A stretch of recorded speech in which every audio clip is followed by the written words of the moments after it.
નમસ્કાર. ગુજરાતની સરકારી કચેરીઓ જે છે તે અત્યારે કામકાજ નથી કરી રહી. તેઓ શોધી રહી છે બોમ્બ, અને તેની સાથે જે પોલીસ જે છે આખા ગુજરાતભરની રાજ્યભરની પોલીસ જે છે તે પણ અત્યારે કામે લાગી છે.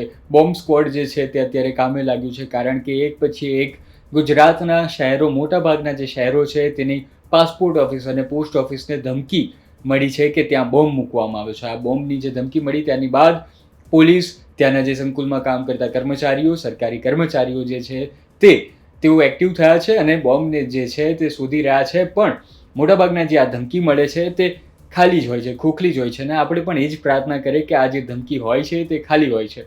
પણ અત્યારની જો વિગતવાર વાત કરું, અત્યારે જે ચાલી રહ્યું છે તેની, તો સૌથી પહેલાં સવારે 5 વાગે સુરતની પાસપોર્ટ ઓફિસ જે ઉમરામાં આવી છે ત્યાં ધમકીનો એક મેસેજ મળે છે કે આ પરિસરમાં બોમ્બ મૂકવામાં આવ્યો છે અને તે ઈમેલ હતો. હવે જે છે તેના કારણે તંત્ર અને પોલીસ જે છે તે એલર્ટ થઈ ગયું, અને તેમણે જે છે તે બીજા રાજ્યભરના જે પોલીસ હોય છે તેમને ફોરવર્ડ કર્યો મેસેજ, અને ત્યારબાદ એક પછી એક મોટાભાગની જે પાસપોર્ટ કચેરીઓ જે છે, પોસ્ટ ઓફિસ કચેરીઓ જે છે તે એક્ટિવ થઈ છે. એક તરફ જ્યારે રાજ્યમાં વિદ્યાર્થીઓની બોર્ડની પરીક્ષા ચાલી રહી છે ત્યારે તંત્ર જે છે તે એલર્ટ છે, અને તેવામાં આ રીતે બોમ્બની ધમકી મળી છે. તેના કારણે ડબલ જે છે તે તેમને મહેનત કરવી પડી રહી છે, અને આવું ગુજરાતમાં પહેલી વાર નથી થયું.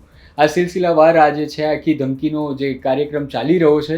પહેલાં તો કોર્ટના ઘણા બધા રાજ્યભરની જે કોર્ટ હતી ત્યાં આવા ધમકીના ઈમેલ મળ્યા છે કે કોર્ટના પરિસરમાં બોમ્બ મૂકવામાં આવ્યો છે, અને તેના કારણે આખી કોર્ટને ખાલી કરાવવામાં આવી હતી. કાર્યવાહી જે છે તે અટકી પડી હતી. કેટલાય લોકોની કોર્ટની તારીખો પડી હતી, કેસની તારીખો પડી હતી, અને તે જે છે તે કેટલાય મહિનાઓ બાદ મળી હતી, ને તે જે છે હવે નવી તારીખો મળી હતી. આ કોર્ટ ન થયું, અને થોડા સમય પછી જે છે તે સ્કૂલોમાં આવી ધમકી મળી, અને સ્કૂલોને જે છે તે ખાલી કરાવવામાં આવી. ફરી પાછું બોમ્બ સ્ક્વોડ જે છે તે તંત્ર હરકતમાં આવ્યું, અને પછી મળ્યું એ જ કે આ ધમકી હતી, ખોટી ધમકી હતી, અને આવું કોઈ બોમ્બ કે અત્યાર સુધીની તપાસમાં આવું કંઈ મળ્યું નથી. ને હવે જે છે તે સુરતની પાસપોર્ટ ઓફિસને આવી ધમકી મળી હતી. ત્યારબાદ સિલસિલાવાર જુનાગઢ, અમરેલી, ભાવનગર, હિંમતનગર, પાલનપુર જે છે ત્યાં મોટાભાગના શહેરો જે છે ત્યાંની પાસપોર્ટ ઓફિસ અને પોસ્ટ ઓફિસ જે છે અલગ અલગ ત્યાં આવી રીતે ધમકી મળી છે. જોકે અત્યારે એ પણ કહેવામાં આવી રહ્યું છે કે આ જે ધમકી મળી છે તે મિસમેનેજમેન્ટના કારણે આખું જે તંત્ર જે છે તે દોડતું થયું હતું. એવું કે સુરતમાં જે ધમકીનો ઈમેલ મળ્યો, અને ત્યારબાદ પોલીસને જે છે આની જાણ કરવાની હતી કે ભાઈ આવો ધમકીનો મેલ મળ્યો છે. તે મેલમાં કોઈ બીજા મોટા સ્થળોનું નામ નહોતું મેન્શન કરવામાં આવ્યું. તેના કારણે મોટાભાગના શહેરોની જે પાસપોર્ટ ઓફિસ છે અને પોસ્ટ ઓફિસ જે છે તેને એલર્ટ મોડમાં રાખવામાં આવી હતી, અને જે છે તે તપાસ ચાલુ કરાવવામાં આવી હતી. એટલે કે મૂળ વાત તો એ થઈ કે અહીં એક મિસમેનેજમેન્ટ પણ જોવા મળ્યું, જેના કારણે તંત્ર જે છે તેણે વધારાની મહેનત કરવી પડી.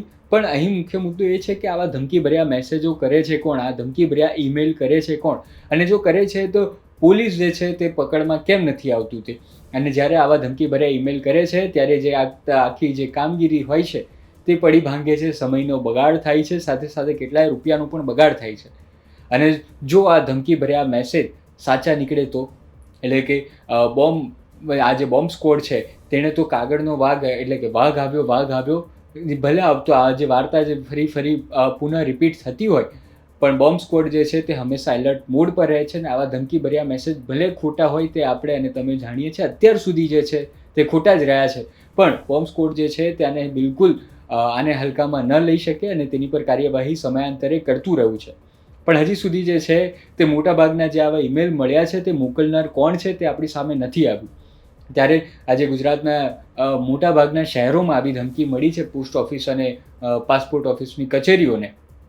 અને એક મિસમેનેજમેન્ટનો પણ સવાલ આપણી સામે આવ્યો હતો કે જગ્યાનું નામ નહોતું લખ્યું, તેના કારણે આ ધમકીઓ જે છે તે મળી હોય તેવું સામે આવ્યું છે. તો જોવાનું રહ્યું કે હવે જે આ સુરતની પાસપોર્ટ ઓફિસને જેણે ધમકી આપી છે તે, કે પછી અમદાવાદની અને વડોદરાની શાળાઓને ધમકી આપી હતી, કે કોર્ટ સંકુલ જે હતા જુનાગઢ કે સુરતના તેમને જેણે ધમકી આપી હતી, અમદાવાદ, ગાંધીનગર, મહેસાણા, આ તમામ કોર્ટ પરિસરમાં ધમકીઓના મેસેજ મળ્યા હતા કે બોમ્બ મૂકવામાં આવ્યું છે, તેઓ ક્યારે પકડાશે, અને આ કઈ રીતની આ જે છે તે ષડયંત્ર રચવામાં આવી રહ્યું છે કે ખોટા ઈમેલ કરવામાં આવે અને તેઓ પકડાતા નથી. આ પાછળ તમને શું લાગે છે તે પણ અમને જરૂર જણાવજો. ધન્યવાદ.